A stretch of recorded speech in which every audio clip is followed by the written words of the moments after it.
Yo guys, what's up? I will be reading through and reviewing You Should by one of the best person in my life named Chris and two of his friends. My first impression upon opening this book was I like the size of it. It's like not pocket size, but it's not textbook size either. It's like the size of my head. It calls you out for reading the back, and I think that's hilarious. You're basically saying, hey, yo, this will be worth your time, so buy it. It's only $10. I was surprised it was so cheap. It should be way more. So the beginning has a bunch of rules that you should and need to follow, because you can't just dive into a book like this. Mentally, you're not going to be prepared for what this book contains if you don't read the first 10 pages, so you have to. As soon as I saw this book, I thought that I would just go like page like 1, 2, 3, 4, like do it like that. But the rules tell me that I have to flip to a random page, which is more terrifying but I think more effective, because that just makes it all the more random and spontaneous, and this book is all about random and spontaneity. So I'm just gonna flip to a few random pages, give my thoughts and feelings about them, and then at the end of this go over how I feel about the entire book. Go to your library and read the first 100 pages of your librarian's favorite book. Oh, that's the sweet one.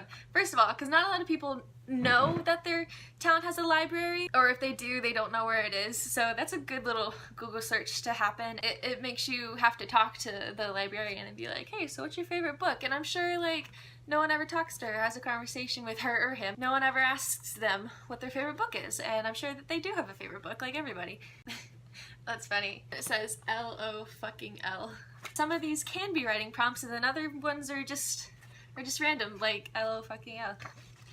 Light in grass for 1 hour. I always think about doing stuff like this, you know, hipster, nature-y person type things like that. But I think for someone that's like maybe afraid of bugs, who forgot that grass existed, I think that they would find that grass is actually pretty comfortable if you wanted to lay there for an hour. And see, like this one, it says don't spare any details. Spare any details about what? Fuck Oreo. Make your own Oreo flavor. I feel like you're just salty towards Oreos, Chris. Alright, my own Oreo flavor. Fudge brownie. Are you supposed to like make something to go into an Oreo cookie? Like a kind of cream to go inside 2 chocolate cookies? Prove yourself wrong on one big belief you have. Oh man, that hits like in here. A big belief that I have is that all dogs are nice. And apparently, my friend's going to Albania. He said that someone told him if he sees a dog like out on the street, he should run away from it. And I was like, but what if it's like got its ears back and it's whimpering and it like wants to be pet? But like most dogs aren't tame over there. And so I'd like to prove myself wrong on that point, that not all house dogs are tame, because then I guess I'd be more careful in my life wherever I go. Speaking of dog, there's a dog. Hey!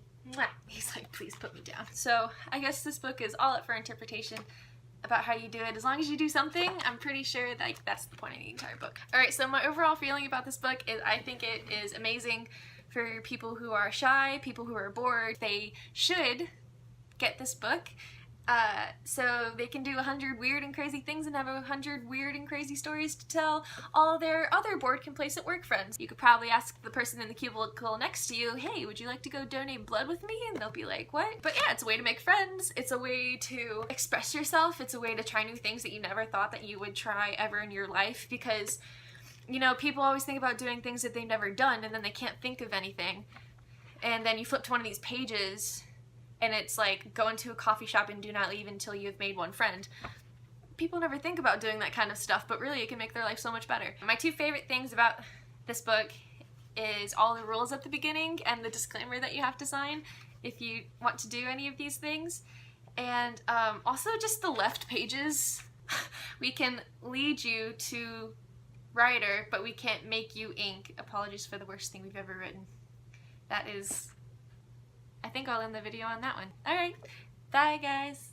You should get this book because it's amazing. And my friend wrote it.